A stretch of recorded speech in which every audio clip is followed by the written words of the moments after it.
The 5 circles of faith are described for us in the Scriptures. We begin with the circle of the 500. You'll remember in 1 Corinthians 15 and verse 6, the Apostle Paul talks of the 500 who had witnessed the resurrected Christ. Those people were blessed with an exciting experience. It would have been wonderful to be in that circle who saw the resurrected Christ on this earth. We'll call the circle of the 500 the circle of witness. The circle of witness because they were able to testify to others that Christ had indeed risen from the dead.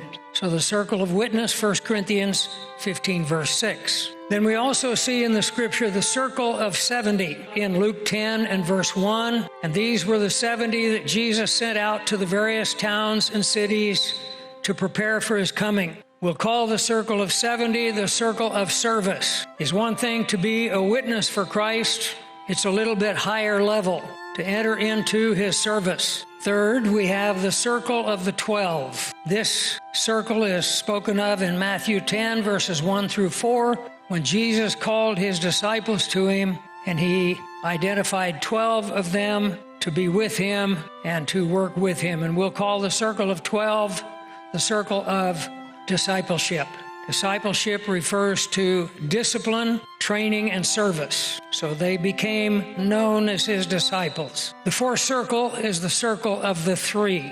We find these in Matthew 17:1. They're mentioned in other passages.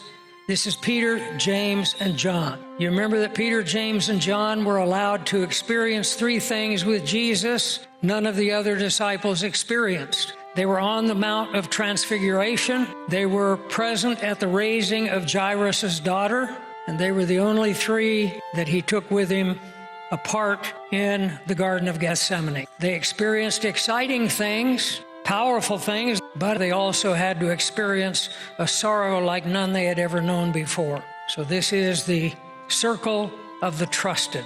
They were entrusted with things that the others did not experience. And then finally, we have the circle of the one. The circle of the one we find in John chapter 20 and verse 2, and this is the disciple Jesus loved. The disciple Jesus loved. This is, we could call this the circle of the friend. Do you know what made John unique? He mentions how much Jesus loved him. And Jesus loved them all. It's not that he loved John more than he loved the others. It's that John was more amazed and impressed that Jesus loved him. And I think that made all the difference in the world.